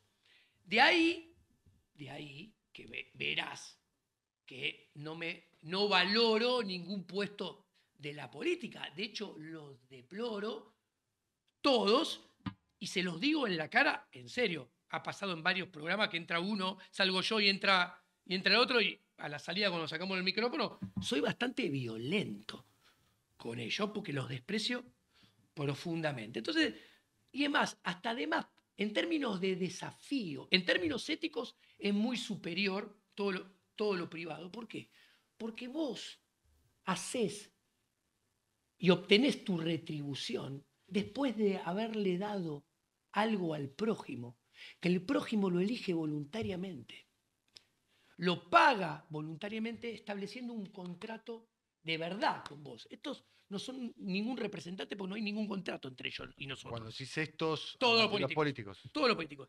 Ahora, en términos de desafío, en términos de responsabilidad, la gente está engañada. ¿Por quién? ¿Por Milei? Por la política. La gente de a pie que construye una familia, que lleva una familia, que educa, que cría hijos a lo largo de 5, ¿Le estás hablando a 10, Javier ahí? 20, 30. No, ¿Estás hablando a Javier le ahí? estoy hablando a todas las madres, a todos los padres, a todos los esposos, a toda la gente que encara familias. Pero si hay alguien que no encara una Y familia... a todos los jóvenes que no tienen familia, porque son jóvenes, Sí. que piensen que todo esto es mucho más difícil, desafiante y de responsabilidad que manejar un presupuesto, una tasa de interés o la cantidad de dinero. O poner, ¿querés que te diga? O poner la cara en una foto si sos presidente, gobernador, porque te juntaste con otros rufianes. A ver si entiendo. Es una empresa, llamémoslo, no en el sentido económico, mucho más desafiante armar una familia que ser un político profesional. Pero toda la vida, armar una familia, armar una empresa, con fondos debajo de la ética de la propiedad privada, no armar una empresa con la que te llevaste de la política. Está claro. Bien. Bien. ¿Hace cuánto no hablas con el presidente? Desde que nos cruzamos antes de que fuera el balotaje en los estudios de Fitzroy. ¿Te tiene bloqueado en el WhatsApp? El día anterior que asumimos. Es muy... ¿Qué asumimos, dijiste? Perdón, que asumieron. Asumimos. Que asumieron, Vos no. te Yo ni lo sentís voté. Yo no voté. No lo votaste. Yo no Pero voté. vos no votás. No voto. Vos no votás. ¿Cómo voy a votar? Por eso. Soy anarquista de libre mercado. ¿Cómo voy a votar? Por eso mismo. Esa mentira no me la creo. Por eso. No hay contrato. ¿Cómo voy a votar si no hay contrato? No hay relación entre el votante y el votado. Esto es muy interesante que lo entienda la gente. ¿Por qué no hay relación? ¿Por qué no hay contrato? Un contrato se firma con nombre y apellido. La firma es lo que establece los Las derechos responsabilidades. y las obligaciones de ambas partes. Y las cláusulas de monitoreo del contrato si cada parte cumple con lo suyo. Si no cumple, no es una traición. El contrato se desarma o de común acuerdo porque una de las dos personas lo quiso desarmar, porque no le gusta cómo está siendo ejecutado. Y se da vuelta y podrá pedir resarcimiento si el contrato lo estipulaba y no lo podrá pedir si no lo estipulaba. Ahora bien, en la política no existe nada de esto. En la política, la relación entre el votante y el votado termina el domingo a las 6 de la tarde. Duró 6 meses que se armó un circo que lo pagó todo el votante. Y en ese circo el votante lo paga y no demanda nada. Todos se lo imponen por la fuerza. Cuando llega el domingo a las 6 de la tarde, se termina la relación, no hay firma. El voto es obligatorio y secreto. Entonces no hay derecho, no hay obligaciones. El votado, siendo gobernador, intendente, diputado, senador, presidente, no tiene ninguna obligación, es mentira, con los votantes. Se da vuelta y puede hacer lo que quiera y no tiene que brindar ninguna explicación. Peor, el votante no tiene... Me decía, antes de subir un impuesto me corto una mano. Un brazo. Un brazo. Debería tener varios muñones, porque subió retenciones, subió el impuesto país, ¿ok? Listo. Ahora, el que lo votó, ¿tiene alguna manera de impedir que no suba impuestos, que suba impuestos y que cumpla lo que dijo? No tiene ninguna manera. Se lo cobran por la fuerza. Es más, ¿qué hacen los políticos? Mentira que gobiernan por y para nosotros. No hay contrato. Son seres humanos como nosotros. Vos trabajás por y para vos. Ellos gobiernan por y para ellos. Ellos persiguen maximizar su bienestar. ¿Sabés qué es? Maximizar su poder político. Escuchá, el poder político se maneja con cada vez más leyes que te dicen cómo, dónde, cuánto, lo que podés hacer, lo que no podés hacer, lo que tenés que obedecer y cómo lo debes hacerlo. Y maximizan el poder económico, además de su poder político. ¿Qué se hace con qué? Con más impuestos. Entonces es un juego de suma cero, en el cual el sartén por el mango lo tienen siempre ellos, aunque te digan lo contrario. Entonces, ellos ganan a expensas nuestras, siempre. Quiero ir terminando este diálogo, te agradezco mucho. preguntarte por dos personas. ¿Conoces a Karina Milei? Uy, me la reconozco. ¿Cómo la describirías? Tengo tan poco para decir. La conozco mucho y tengo tan poco para decir.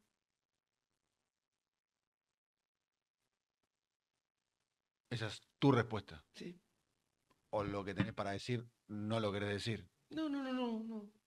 Tengo tan poco para decir. Bien. De años y años y años de conocerla. Ella no me bloqueó, le podría estar escribiendo. Milei sí te bloqueó. Sí, el 9. Porque yo le estaba marcando. A ver, yo. Te llama Milei para encontrarte, ¿vas? Ni loco. Hoy no. Primero, si quiere encontrarse va a tener que venir a mi casa. No tendría ningún problema. No sé. ¿Por qué? Viste que los políticos les encanta la oficina que roban en comodato. ¿Ustedes vivieron juntos un año o no? No. 4 meses. 4 meses. Agosto, mitad de agosto, septiembre, octubre, noviembre, diciembre, me alquilé, porque me separé en el 2005, no había contratos temporarios y toda esa historia. Y, ¿Cómo es Milei en la diaria, en la convivencia? ¿Es un buen... ¿Es compinche?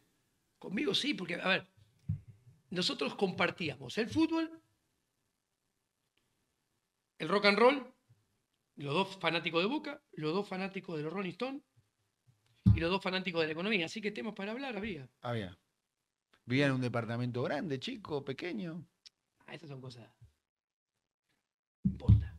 ¿Pero qué tenía? ¿2 ambientes? 4 No, ambientes? no, tenía 100 metros cuadrados. Ah, 100 metros cuadrados. ¿Son departamentos? Bien. Ok, bien. Quiero preguntarte 2 preguntas sobre el final. Vos lo conocés como poco, tenés la ventaja de conversar con vos, Diego, es que vos lo conocés bien a Kicillof. Sí. Axelito. Axelito, Javiercito y Axelito. Axelito. Conozco, no hay nadie en Argentina que conozca a los dos supuestamente poderes ejecutivos más grandes que hay. Absolutamente, como vos. Exacto. Porque a Milei ya lo conocés, claramente. Y yo entré a primer año del Colegio Nacional de Buenos Aires, el mismo día de finales de marzo de 1985 con Axel. Y salí de la Facultad de Ciencias Económicas y me dieron el diploma en la misma ceremonia con Axel.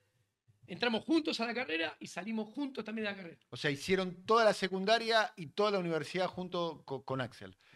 ¿Fuiste amigo de él? No. En la secundaria compartíamos alguna materia, porque íbamos los dos al turno tarde. Yo iba a la división 10ª y él iba a la división 9ª. ¿Y cómo lo describirías, ese Axel? ¿Te sorprende que esté ocupando lugares tan importantes hoy? Claramente Javier y Axel. Ojo con lo que vas a decir. Javier y Axel son, en muchos sentidos, No diga... las dos caras opuestas de la misma moneda. ¿Por qué? Usan el mismo traje. Simplemente que uno lo usa de color, no sé, negro y otro blanco. Te cuento. Mirá lo que te voy a decir, analízalo. Ponete cuando vayas a tu casa a mirarlo. Escuchen el discurso de Javier el 1 de mayo en el Congreso de la Nación. El 1 de marzo en el Congreso de la Nación. Y escuchen el discurso de Axel, que esperó inteligentemente 3 días para hacerlo el lunes 4 de abril en la legislatura en La Plata. Tiene la misma estructura y dicen lo mismo. Te cuento. La primera parte del discurso de Javier, resumidamente, describe la herencia económica llena de números del gobierno kirchnerista. Axel en La Plata, 3 días después, misma estructura. Describe, lleno de números, con la misma estructura, los primeros 90 días del impacto macroeconómico, microeconómico y social del gobierno de Javier Milei. Después, Javier, el viernes 1 de marzo, se pone en el centro él y dice: yo estoy acá por y para ustedes, mis votantes. Y vengo porque ustedes me ponen en este lugar para luchar contra ellos, la casta. Axel, del otro lado, hace exactamente lo mismo. Dice: yo estoy acá porque ustedes me pusieron acá. Vengo por y para ustedes. Y vengo a luchar contra este gobierno, porque ustedes me eligieron para luchar contra este gobierno, para evitar que nos saquen todos los derechos que hemos ganado durante todos estos años. El otro, voy a hacer que les devuelvan todo lo que les robaron durante los últimos años. Lo mismo. Espejo. Solo 2 economistas. Pareciera ser que pueden llegar a enfrentarse electoralmente, ¿no? Bueno, eso es interesante. ¿Por qué? Hay una perspectiva que en el 2027, si al gobierno le va bien, Milei reelige, cosa que ya está planteándolo él mismo. Falta mucho. Esa grieta es mucho más violenta que la grieta del gato y la señora. El gato es Macri y la señora es Cristina. Exactamente. Mucho más violenta. Violenta, llamás la palabra violenta. Violenta. ¿Violenta intelectualmente o violenta real? Violenta real. De acción directa. De acción directa. Aparte, al ser más violenta y partir de una situación inicial política y socialmente mucho más deteriorada, la violencia de la grieta, no solamente al ser superior, sino al estar enfrascada en una situación económica, política y social mucho más violenta y delicada, va a hacer que la factura que le llegue al sector privado en esa pelea sea mayor que la factura que le llegó al sector privado en la grieta anterior. A ver, de estos 4 que mencionamos, Axel, Javier, la señora y el gato, está claro que hay uno que intelectualmente está mucho más abajo que los otros 3. ¿Quién? El gato. Es un soquete. Macri. Es un soquete intelectual, claro. Sí. Sí. ¿Vos a Kicillof lo respetás intelectualmente? ¿Lo respetás a Kicillof, a Axelito? Axelito, mira. Axelito, vos le decís Axelito, porque yo te dije Kicillof, no lo reconociste. Tiene rasgos de, no le voy a decir nada, pero tiene cuáles, pero tiene rasgos de personalidad muy similares a Javier. ¿En qué sentido? Y Javier ha demostrado su mesionismo, que le encanta el poder. Axel también. Axel lo conozco del centro de estudiantes de primavera alfonsinista, renacido en el Buenos Aires. Yo le firmé a Axel, fui una de las primeras ¿Le firmas. gustaba el poder de chico, Axel? Sí, para TNT, que con TNT le termina ganando Franja Morada en Económicas en la UBA. Me pidió firmarme, porque necesito juntar firmas para presentarme. ¿Lo conociste a Iván Hein también? No, no lo recuerdo nunca. Okay. Era más joven, me parece. Sí. No, no lo conozco. Bien. Como tampoco conocí a Augusto Costa. Ah. Pero te puedo tirar cosas interesantes. En TNT, con Axel, en el mismo partido, en la misma lista, en la misma agrupación, estaban Guido Sandleris, presidente del Banco Central con Macri, y el Colo Borenstein, que ahora está con Kigel, con Milei, estaba antes con el PRO. Economistas un poco más. Así como te puedo decir que al kirchnerismo, a Axel, lo lleva Recalde. Mariano Recalde. Te iba a decir Heavy, para mí Heavy. Mariano Recalde es otro de la secundaria. Del Colegio Nacional de Buenos Aires. Hay que decir que Diego Giacomini, Mariano Recalde, Axel Kicillof, todos los que mencionamos. ¿Sabés quién era el mejor amigo de Mariano Recalde? Martiniano Molina. Martiniano Molina, exactamente. Eran. Las últimas 2 preguntas que tengo para hacerte, y te agradezco mucho por tu tiempo. Yo me junto con todo, está todo bien, ¿eh? No puedo hablar, no tengo ningún problema. ¿Hablás con Axel Galante o no? Si entra acá, no, si entra acá lo saludo, todo bien. Sí. Te cuento una anécdota, una boludez. Última vez que lo vi en persona, ¿sí? Fue en la cena de exalumnos de 25 años egresado de Buenos Aires, creo. Era justo antes del balotaje Macri-Scioli. Y dije, Axel, deja de hacer política, acá no vas a convencer a nadie. A todos te conocemos, están hinchas las pelotas. Habla de boludeces acá en la cena de 25 años egresado. ¿No? Si fuera funcionario del gobierno de Milei, ¿qué puesto tendrías? Ninguno, no quise serlo.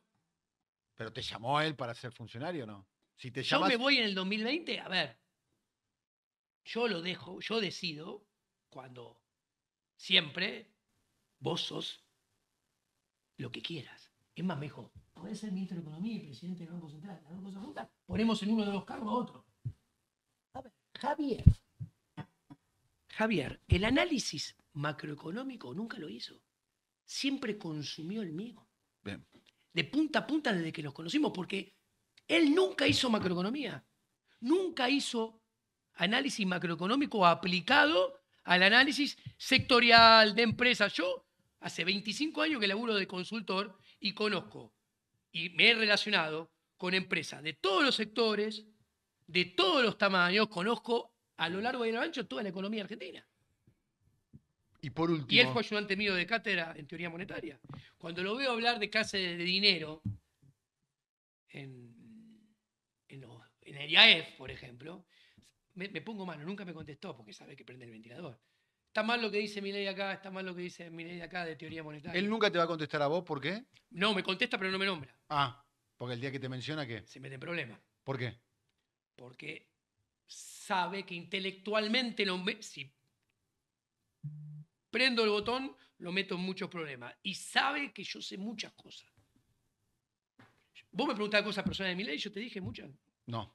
De la vida, no. Vos sabés muchas cosas. Yo sé un montón de cosas, no tengo ganas, porque es parte de la ética del liberalismo. ¿No? Cuando cuento... Que es lo que corresponde también con un Exactamente. amigo, ¿no? Guardar cuestiones personales que queden entre ustedes, naturalmente. Si tuviera la oportunidad de hablar con Milei, ¿qué le dirías? Tuve. Me lo encontré, te dije en Fitzroy. Le tenía que No, preguntar...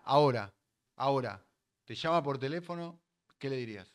O te juntás con él cara a cara, vos y él solos. 2 palabras. Son 3. Dejá de mentir y te estás equivocando.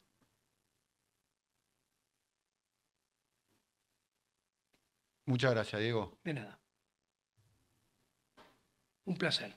Igualmente. Me encantó. Igualmente, gracias.